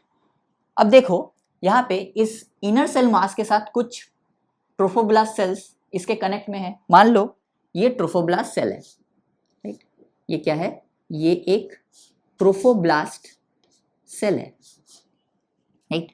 अब ये ट्रोफोब्लास्ट सेल और ये ट्रोफोब्लास्ट सेल किसके कांटेक्ट में है, इनर सेल मास के कांटेक्ट में है। ये वाला ट्रोफोब्लास्ट सेल क्या इनर सेल मास के कांटेक्ट में है, द आंसर इज नो। लेकिन ये वाला है और ये वाला है, तो अब हम इसे क्या बोलेंगे, अब हम इसे ट्रोफोब्लास्ट सेल तो बोलेंगे ही, लेकिन उसके साथ साथ एक और टर्म भी यूज कर सकते हैं हम लोग, दैट इज कॉल्ड राउबर सेल। क्या बोल सकते हैं, राउबर्स सेल भी बोल सकते हैं। जो trophoblast cell inner cell mass के कांटेक्ट में रहेंगे उसे हम लोग राउबर्स सेल बोल सकते हैं। हालांकि इसकी आगे जाके कोई इंपॉर्टेंस नहीं है, लेकिन मैंने आपको जस्ट इंफॉर्मेशन बता दिया, ठीक है। आगे जाके इसमें कोई इंपॉर्टेंस नहीं है, डोंट वरी। तो इसे हम लोग, आप इसे ट्रोफोब्लास्ट सेल मान के ही चलिएगा, क्योंकि ये बताए बाद में जाके क्या होगा, जब गैस्ट्रुला होगा ना तो ये इसमें एम्ब्रायोनिक डिस्क बन जाएगा, इसमें ये सेल्स का मॉर्फोजेनिक मूवमेंट होगा। पढ़ेंगे, सब पढ़ेंगे, डोंट वरी, सब कुछ पढ़ेंगे हम लोग। तो क्या हुआ, राउबर सेल्स बोलेंगे, ठीक है। और जिस तरफ ये इनर सेल मास प्रेजेंट होता है ना ब्लास्टुला के, जिस तरफ दो पोल है, this is pole 1, this is pole 2, इस वाले पोल को एम्ब्रायोनल पोल बोला जाता है। क्या बोला जाता है, एम्ब्रायोनल पोल। क्या बोला जाएगा, एम्ब्रायोनल पोल बोला जाता है। क्यों, बिकॉज इसकी इस तरफ क्या है, एम्ब्रायोनल नॉब है, इसी वजह से इसे एम्ब्रायोनल पोल बोला जाएगा। और इसे एब एम्ब्रायोनल पोल बोला जाता है, एब एम्ब्रायोनल पोल, मतलब एब्सेंस ऑफ एम्ब्रायन, एब एम्ब्रायोनल पोल बोला जाता है। तो ये हो गया एम्ब्रायोनल पोल, ये हो गया एब एम्ब्रायोनल पोल, और जोना हैचिंग तो हो गया है, तो इसी वजह से जोना लेयर दिखाने की कोई जरूरत है नहीं, ठीक है। मैं देख लेता हूं कितना टाइम हो चुका है। ओके 58 मिनट्स हुआ है, सही चल रहे हैं हम लोग, बहुत सही चल रहे हैं, हो गया है, ऑलमोस्ट कंप्लीट हो चुका है। अब बस इम्प्लांटेशन पढ़ना बाकी है हमें। आज हम लोग इम्प्लांटेशन तक ही डिस्कस करेंगे, ठीक है। थोड़ा सा पानी पी लेता हूँ।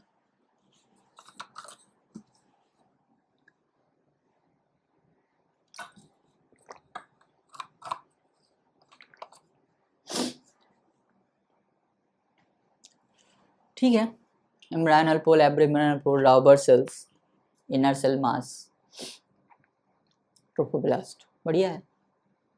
और यहाँ क्या बनता है, यहाँ बनता है ब्लास्टोसेल।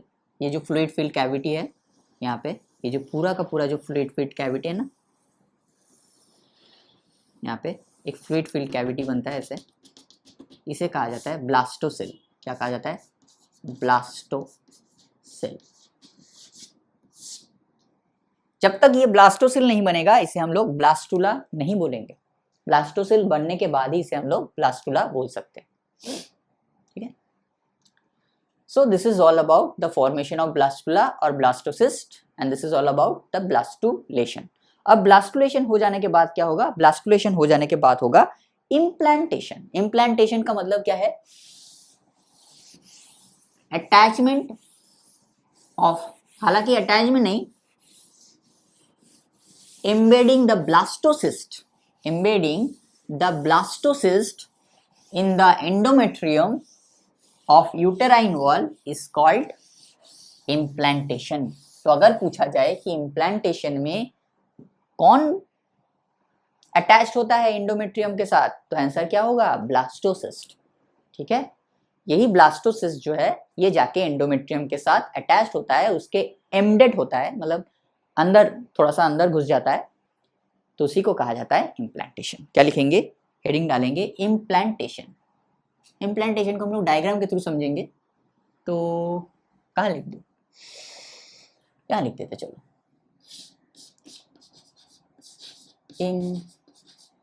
इम्प्लांटेशन। इम्प्लांटेशन क्या है, तो क्या लिखेंगे हम लोग, क्या लिखेंगे, embedding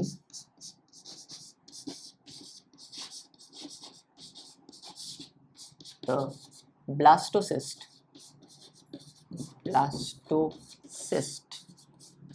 और blastula in the endometrium is called implantation. Embedding the blastocyst in the endometrium is called implantation.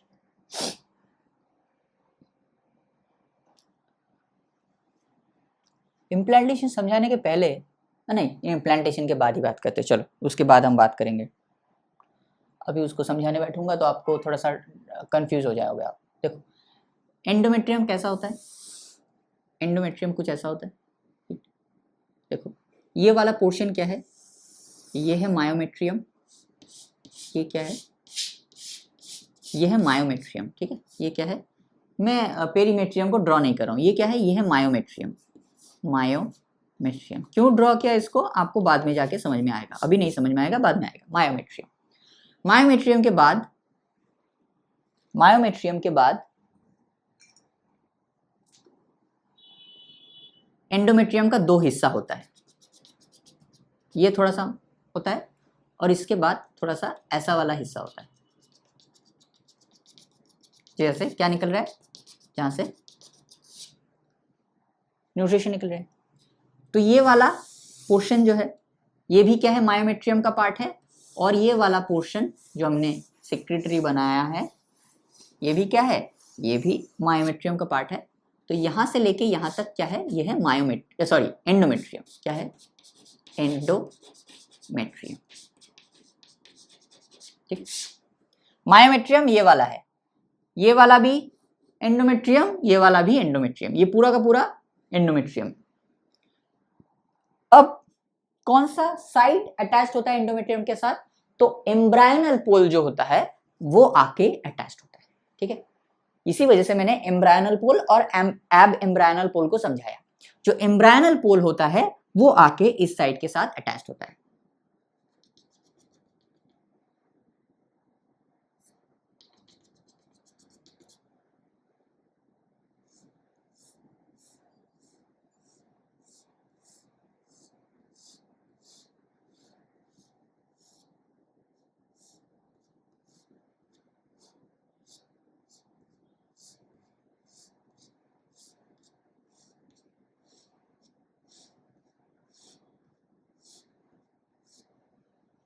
Embryonal पोल मतलब यहाँ पे क्या होगा, यहाँ पे होगा इनर सेल मास।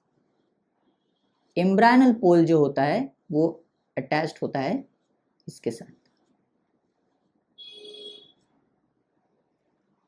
तो embryonal pole come in contact with the endometrium. Step one क्या होगा, स्टेप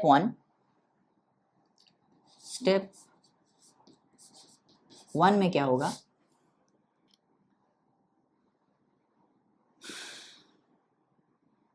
क्या लिखेंगे, एम्ब्रायनल पोल मतलब इनर सेल मास वाला साइड,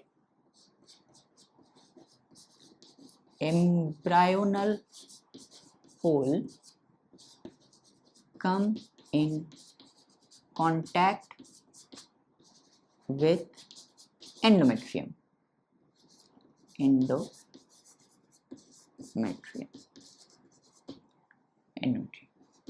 अब ये जो ट्रोफोब्लास्ट सेल्स है ना, इसमें होते हैं लाइटिक एंजाइम। क्या होते हैं, लाइटिक एंजाइम। लाइटिक एंजाइम का काम क्या होता है, लाइटिक एंजाइम का काम होता है ये वाला जो पार्ट है इसको डिग्रेड करना। ये लाइटिक एंजाइम क्या करता है, इस वाले पार्ट को धीरे धीरे ऐसे एंडोमेट्रियम को डिग्रेड करता है। क्या करता है, एंडोमेट्रियम को डिग्रेड करता है और इसको धीरे धीरे अंदर की तरफ धकेलता है। ये क्या करता है, धीरे धीरे अंदर की तरफ आता है, राइट। तो क्या होगा, अब मैं मायोमेट्रियम को और ड्रॉ नहीं कर रहा हूं, मैं सिर्फ और सिर्फ एंडोमेट्रियम को आपको समझा रहा हूं, ठीक है। स्टेप 2 में क्या होगा, स्टेप 2 में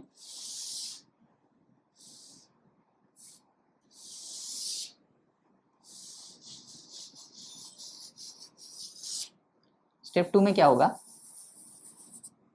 ये जो पोर्शन बाहर था वो क्या होगा, थोड़ा सा अंदर आ जाएगा। क्या हो जाएगा, थोड़ा सा अंदर आ जाएगा, बहुत ज़्यादा नहीं, थोड़ा सा ही अंदर आएगा, थोड़ा सा, बहुत ज़्यादा नहीं।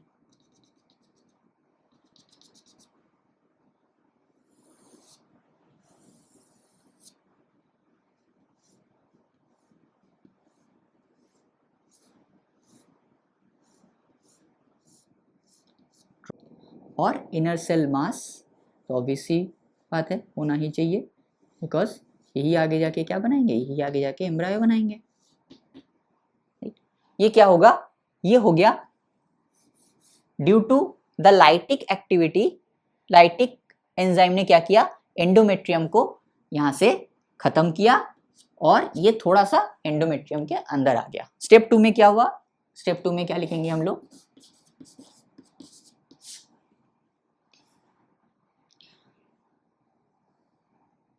Due to the release of lytic enzyme from trophoblast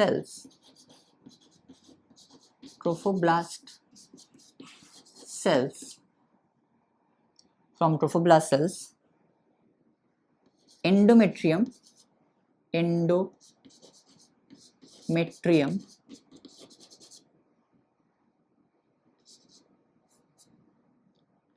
degrades and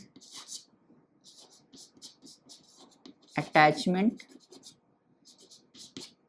takes place। ठीक है, क्या हुआ, due to the release of lytic enzyme from the trophoblast ने क्या किया, लाइटिक एंजाइम रिलीज किया, जिसकी वजह से क्या हुआ, एंडोमेट्रियम जो है वो डिग्रेड हो गया, सिर्फ ये वाला पोर्शन पूरा एंडोमेट्रियम डिग्रेड हो गया और अटैचमेंट हुआ किसके साथ, सिर्फ अटैचमेंट हुआ है, इम्प्लांटेशन नहीं हुआ अभी तक, अटैचमेंट हुआ है। अटैचमेंट और इम्प्लांटेशन में फर्क होता है, ये क्या हुआ है, अटैचमेंट हुआ है, अटैचमेंट टेक प्लेस, सिर्फ और सिर्फ क्या हुआ है, अटैचमेंट हुआ है, थोड़ा सा अंदर आया है। अब जैसे ही ये अंदर आता है ना, यहाँ पे जो एंडोमेट्रियम का सेल्स है ये क्या करते हैं, डिवाइड करना स्टार्ट करते हैं, ये क्या करते हैं, डिवाइड करना स्टार्ट करते हैं और ये ब्लास्टुला को पूरी तरह से कवर कर लेते हैं, तब होगा इम्प्लांटेशन। ठीक है, स्टेप 3 में क्या होता है,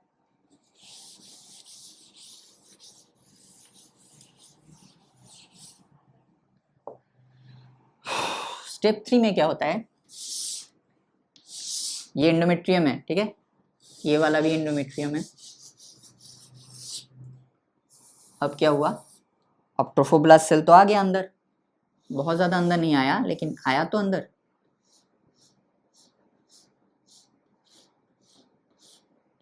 राइट, आ गया, और इनर सेल मास भी यहाँ प्रेजेंट है।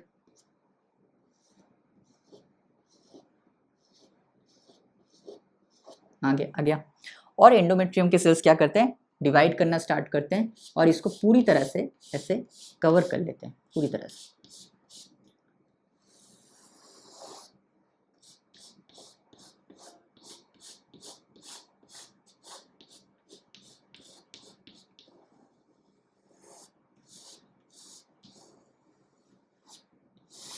ऐसे पूरी तरह से एंडोमेट्रियम को कवर कर लेते हैं।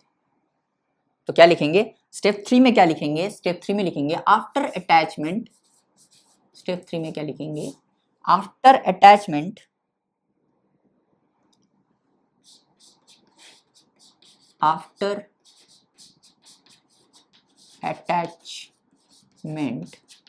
of blastocyst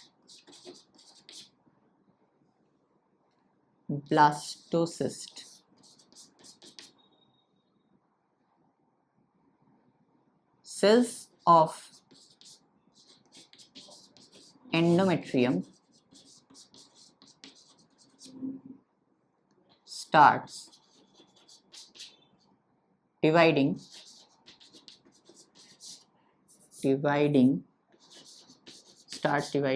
rapidly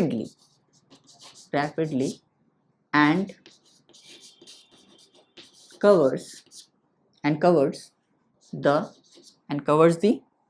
blastula, covers the blastocyst, called implantation,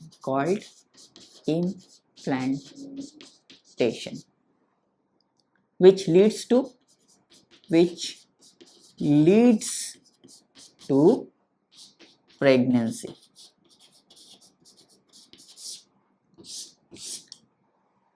क्या फर्टिलाइजेशन होने के साथ ही हम लोग एक लेडी को प्रेग्नेंट बोल सकते हैं? The answer is no. जब तक ये इम्प्लांटेशन नहीं होता है ना, तब तक हम लोग उसे प्रेग्नेंट नहीं बोल सकते। प्रेगनेंसी हम तभी बोलेंगे कि लेडी ने प्रेगनेंसी कंसीव किया है, तभी बोलेंगे लेडी ने कंसीव किया है जब उसका इम्प्लांटेशन होगा, राइट। तो क्या होगा? Implantation which leads to pregnancy. जब तक इम्प्लांटेशन नहीं होता है तब तक हम उसे प्रेगनेंसी नहीं बोलेंगे। क्लियर है?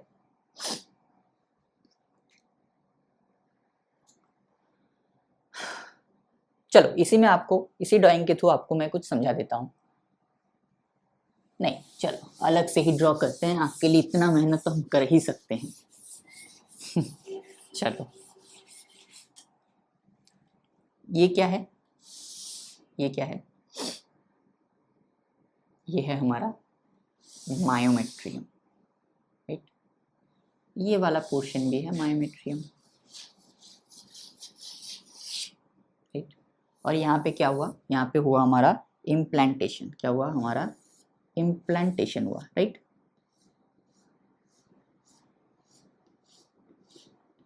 क्या हुआ? यहाँ पे इम्प्लांटेशन हुआ।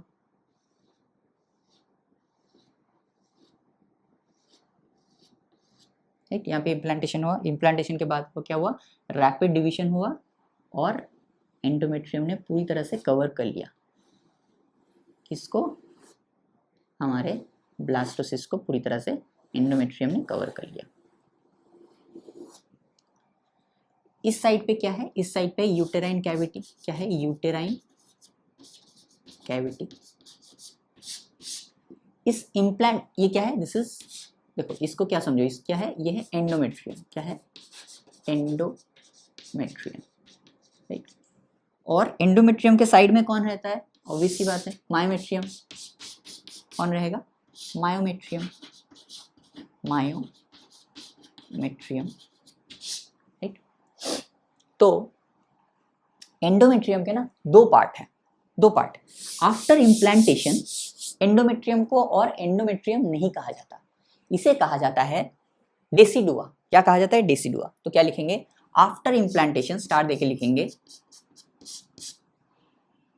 After implantation, after implantation endometrium is known as decidua. क्या बोला जाता है? डेसिडुआ। और इम्प्लांटेशन के बाद इस एंडोमेट्रियम में जितने भी चेंजेस होंगे आगे जाके, उसको हम लोग बोलेंगे डेसिडुअल रिएक्शन।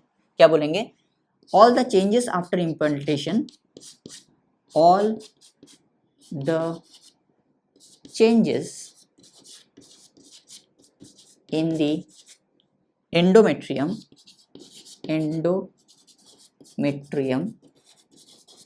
after implantation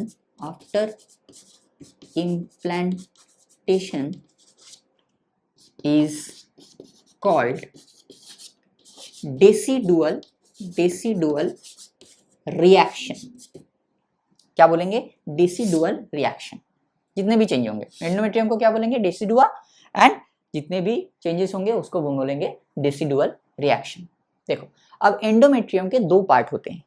ये वाला जो पार्ट है जो अब तक हम लोग ड्रॉ कर रहे थे, सिर्फ ये वाला जो पार्ट है, ये एक पार्ट है और ये एक अलग पार्ट है, राइट। ये एक पार्ट है और ये एक पार्ट होता है। इस वाले पार्ट को क्या, this is the mother part of placenta, जो हम लोग आगे जाके समझेंगे, डोंट वरी। इसे क्या कहा जाता है? इसे कहा जाता है डेसिडुआ बेसालिस। क्या कहा जाता है इसे? Decidua basalis. इसको हम लोग क्या बोलते हैं? Mother part of प्लाजेंटा।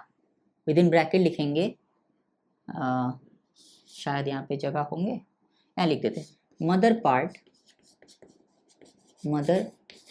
Part of प्लाजेंटा। मतलब क्या है? यहाँ तक ये जो ब्लास्टोसिस्ट है ना, यहाँ तक नहीं आता है, ये मदर पार्ट है। ये एंडोमेट्रियम तो है लेकिन ये एंडोमेट्रियम का मदर पार्ट है, जिसको हमने क्या बोला? डेसिडुआ बेसालिस। तो इम्प्लांटेशन कहाँ पे हुआ? इम्प्लांटेशन हुआ एंडोमेट्रियम में ही हुआ, लेकिन एंडोमेट्रियम का जो आउटर साइड है जिसे हम कहते हैं डेसिडुआ फंक्शनलिस, क्या कहा जाता है, डेसिडुआ फंक्शनलिस, क्या बोला जाता है, फंक्शियो। I am really very sorry, मेरा जो मोबाइल का चार्ज था वो ख़त्म हो गया था, तो मुझे ये पार्ट जो है फिर से मुझे इसे मैं देखा नहीं, बंद हो गया मोबाइल, तो ये पार्ट मुझे फिर से एक्सप्लेन करना पड़ रहा है, तो आई am really very sorry for that. ठीक है, चलो, तो हमने क्या कहा कि इसको हमने क्या नाम दिया, मदर पार्ट ऑफ प्लाजेंटा को बोला हमने डेसिडुआ बेसालिस, क्या बोला, decidua basalis. This is nothing but the mother part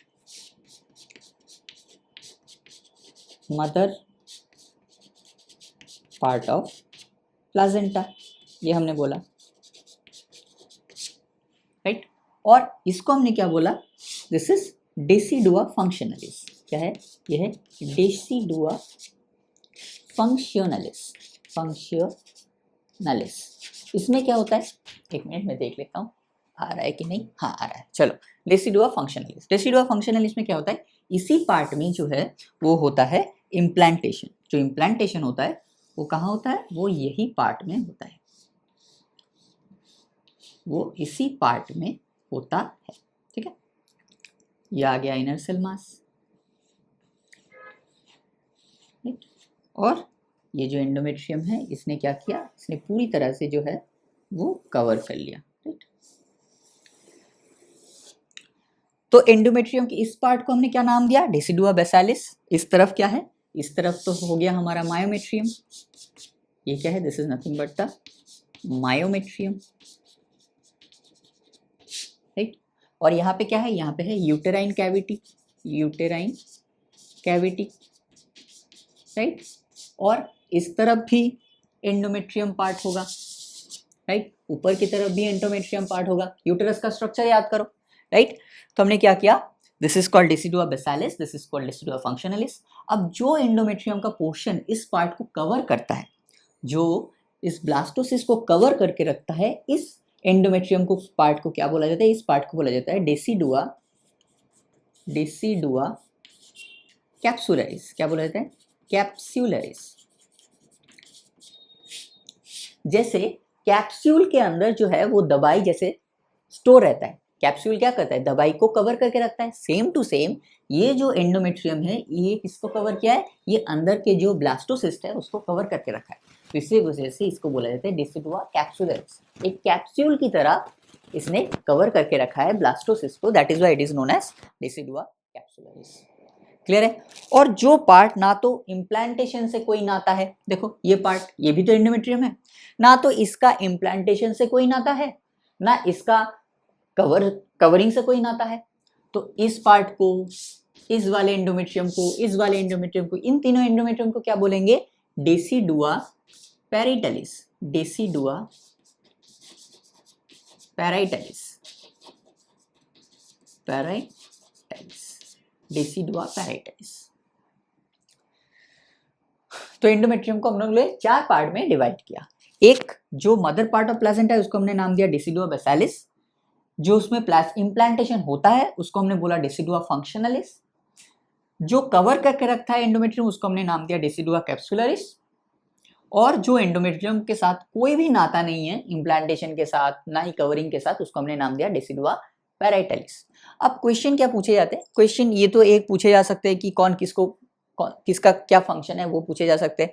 जैसे ये मदर पार्ट है, इसमें इम्प्लांटेशन होता है, ये कवर करके रखता है, इसके साथ कोई नाता नहीं, ये तो ये पूछा जा सकता है। या फिर क्वेश्चन ये पूछे जा सकते हैं, डेसिडुआ बेसालिस के ऊपर की तरफ कौन है और नीचे की तरफ कौन है। अगर हम डेसिडुआ बेसालिस की बात करें तो ऊपर की तरफ मतलब इस साइड की तरफ कौन है, मायोमेट्रियम। नीचे की तरफ कौन है, डेसिडुआ फंक्शनलिस भी बोल सकते हैं। अगर डेसिडुआ फंक्शनलिस ऑप्शन में नहीं है तो क्या ब्लास्टोसिस्ट ऑप्शन में है, तो उसको टिक करेंगे। अगर ब्लास्टोसिस्ट भी ऑप्शन में नहीं है तो क्या डेसिडुआ कैप्सुलरिस है, तो उसको टिक करेंगे। अगर ये तीनों ही ऑप्शन में नहीं है और अगर कोरियोनिक विलाई दे दिया गया तो हम लोग उसको भी टिक कर सकते हैं, क्योंकि यहीं से बाद में क्या बनेगा, कोरियोनिक विलाई बनेगा, और यही कोरियोनिक विलाई क्या करेगा, इसके अंदर मूव करेगा और यहां से होगा सिंपल डिफ्यूजन, जो हम लोग प्लासेंटा के टाइम इन डिटेल में डिस्कस करेंगे। सेम टू सेम अगर पूछा जाए कि डेसिडुआ कैप्सुलरिस के ऊपर और नीचे कौन प्रेजेंट है, तो डेसिडुआ कैप्सुलरिस ये वाला पार्ट, नीचे ऊपर कौन प्रेजेंट है, ब्लास्टोसिस्ट, और कौन प्रेजेंट है, कोरियोनिक विलाई, और कौन प्रेजेंट है, डेसिडुआ फंक्शनलिस, और कौन प्रेजेंट है, डेसिडुआ बेसिलिस, और कौन प्रेजेंट है, मायोमेट्रियम। नीचे की तरफ कौन प्रेजेंट है, नीचे की तरफ सिर्फ और सिर्फ यूटेराइन कैविटी प्रेजेंट है, क्योंकि इस पार्ट को हम लोग नहीं बोल सकते बिकॉज ये तो अलग एंडोमेट्रियम का पार्ट हो गया ना, सिर्फ ये वाला पार्ट जिसमें इम्प्लांटेशन हुआ है। सेम टू सेम अगर पूछा जाए कि डेसिडुआ पैराइटलिस के ऊपर की तरफ कौन है, तो क्या है, डेसिडुआ पैराइटलिस के ऊपर डेसिडुआ बेसिलिस है और मायोमेट्रियम है, और इस साइड पे कौन है, यूटेराइन कैविटी आ गया, सिंपल। तो ये टाइप के क्वेश्चन पूछे जा सकते हैं, थोड़ा सा आपको इस डायग्राम को विजुअलाइज करना पड़ेगा, ठीक है। अगर आप इस डायग्राम को विजुअलाइज कर लिए तो आपको समझ में आ जाएगा, ठीक है। हम जब इम्प्लांटेशन पढ़ेंगे तो और डिटेल में आपको चीजें समझ में आएंगी, क्लियर है, क्लियर है यहाँ तक। चल अब कुछ पार्ट मुझे डिस्कस करने हैं, एक्स्ट्रा पॉइंट्स, और जैसे ही उसको डिस्कस करेंगे आज का लेक्चर हो जाएगा हमारा खत्म, ठीक है। चल सबसे पहला क्या डिस्कस करना है, हमने क्या पढ़ा कि इम्प्लांटेशन हमेशा कहाँ होगा, इम्प्लांटेशन हमेशा होगा एंडोमेट्रियम में। अगर एंडोमेट्रियम के अलावा कहीं और इम्प्लांटेशन होता है तो उसको हम लोग बोलेंगे एक्टोपिक प्रेगनेंसी। क्या बोलेंगे, एक्टोपिक प्रेगनेंसी। तो एक्टोपिक प्रेगनेंसी क्या है, एक्टोपिक प्रेगनेंसी क्या है, तो implantation other than the endometrium. क्या बोलेंगे, इम्प्लांटेशन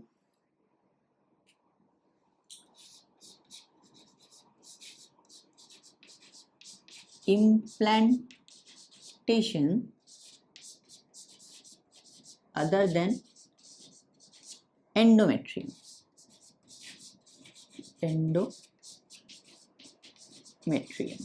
इसको हम बोलेंगे एक्टोपिक प्रेगनेंसी। क्लियर है, ग्रेट। अब हमने क्या पढ़ा कि ट्रोफोब्लास्ट बनेगा, राइट, क्या बनेगा, ट्रोफोब्लास्ट। आउटर सेल को ट्रोफोब्लास्ट क्या रिलीज कर रहा था, ट्रोफोब्लास्ट लाइटिक एंजाइम भी रिलीज कर रहे थे जो एंडोमेट्रियम को डिग्रेड कर रहे थे। उससे पहले ट्रोफोब्लास्ट ने क्या किया, ब्लास्टोसील को भी सिक्रीट किया, और ट्रोफोब्लास्ट क्या करता है, secrete secrete HCG, human chronic gonadotropin. ये क्या करता है, ये कॉर्पस लूटियम को मेंटेन रखता है, maintain corpus luteum, maintain corpus luteum, maintain corpus luteum. Corpus luteum को ये मेंटेन रखता है, राइट, कॉर्पस लूटियम को क्या करता है, ये मेंटेन रखता है।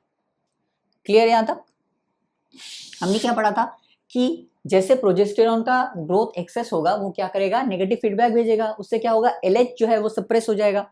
तो LH ही अगर सप्रेस हो गया तो कॉर्पस लूटियम को मेंटेन करने वाला कोई चाहिए, तो वो कौन करेगा, वो करेगा HCG। तो अब LH अगर लो भी है तो कोई फर्क नहीं पड़ता कॉर्पस लूटियम को, बिकॉज उसको मेंटेन करने वाला कौन है, वो है HCG, ठीक है। और क्या होता है, और होता है प्रेगनेंसी टेस्ट। क्या होता है, प्रेगनेंसी टेस्ट, प्रेगनेंसी टेस्ट। इसे और क्या कहा जाता है, इसे ग्रेविडेक्स टेस्ट भी कहा जाता है, ग्रेविडेक्स टेस्ट भी कहा जाता है। इसमें क्या होता है, इसमें यही HCG को डिटेक्ट किया जाता है यूरिन में। तो क्या लिखेंगे, detection of urine, detection of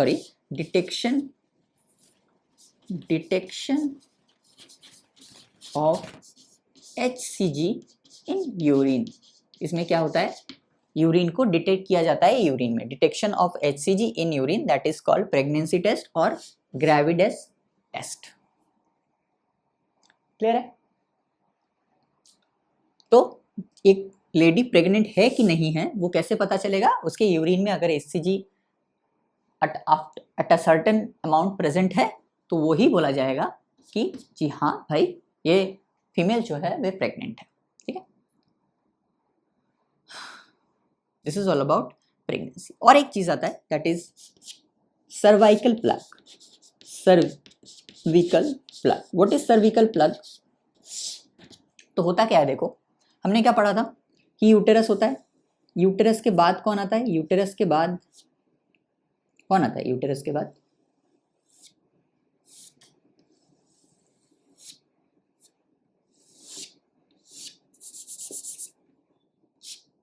ये क्या हो गया? ये हो गया हमारा vagina, right? This is the vagina. और वजाइना और सर्विकल कनाल, ये जो है ये क्या है? दिस इज सर्विकल कनाल। ये सर्विकल कनाल मिलके क्या बना रहे थे? बर्थ कनाल बना रहे थे। अब ड्यूरिंग प्रेगनेंसी क्या होता है कि जो प्रोजेस्टेरॉन है ना, ये सर्विकल कनाल में बहुत सारे ग्लैंड्स होते हैं। हमने क्या पढ़ा था कि वजाइना में कोई ग्लैंड्स नहीं होंगे, डिवॉइड ऑफ ग्लैंड्स होते हैं वजाइना, लेकिन सर्विकल कनाल में बहुत सारे ग्लैंड्स होते हैं। तो उनको जाके क्या करता है? प्रोजेस्टेरॉन जो है वो स्टिमुलेट करता है, और स्टिमुलेट करके क्या बोलता है कि आप ज्यादा से ज्यादा एक्सेस अमाउंट में म्यूकस बनाइए। और वो म्यूकस क्या करता है? वो म्यूकस आके इस सर्विकल कनाल को पूरी तरह से ब्लॉक कर देता है। वो म्यूकस आके क्या करता है? इस सर्वाइकल कनाल को पूरी तरह से ब्लॉक कर देता है। इससे फायदा क्या होता है? ये जब म्यूकस से ब्लॉक हो जाता है तो कोई भी तरह के मतलब अनवांटेड पार्टिकल्स या किसी भी तरह के जर्म्स या कोई भी इंफेक्शन क्या करता है? यूटेराइन कैविटी में या यूटेरस के अंदर नहीं पहुंच सकता, राइट? इससे क्या होता है? इससे जो डेवलपिंग एम्ब्रायो है उसको क्या मिल जाता है? उसको प्रोटेक्शन मिल जाता है। तो ये सर्वाइकल प्लग, इसको क्या कहा जाता है? इसे सर्वाइकल प्लग कहा जाता है। सर्वाइकल या सर्विकल प्लग, ये क्या है? ये बेसिकली म्यूकस प्लग है। क्या है ये? म्यूकस का एक प्लग है, एक प्लग है, राइट? ताकि किसी भी तरह का कोई अनवांटेड पार्टिकल्स या कोई इन्फेक्शन यूटेराइन कैविटी तक ना पहुंच सके, क्योंकि अगर यूटेराइन कैविटी में वो इन्फेक्शन पहुंच गया तो क्या होगा? डेवलपिंग एम्ब्रायो को वो डैमेज कर सकता है, राइट? तो इसी वजह से ये प्लग बनाया जाता है as a protective layer, right? तो क्या लिखेंगे? Progesterone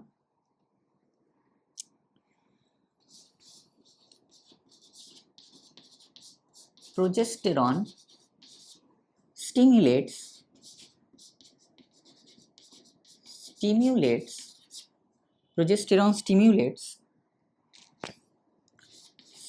cervical glands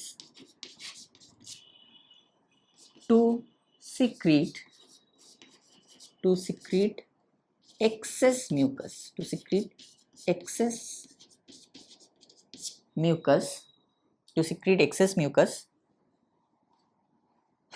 to form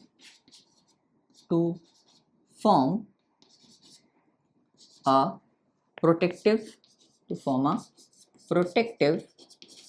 cervical या cervical plug, right? तो cervical plug क्या है? It's not made up of tissue, not made up of muscle, it is made up of mucus. बहुत ज़्यादा excess mucus thick होके cervix में आके जमा हो जाता है।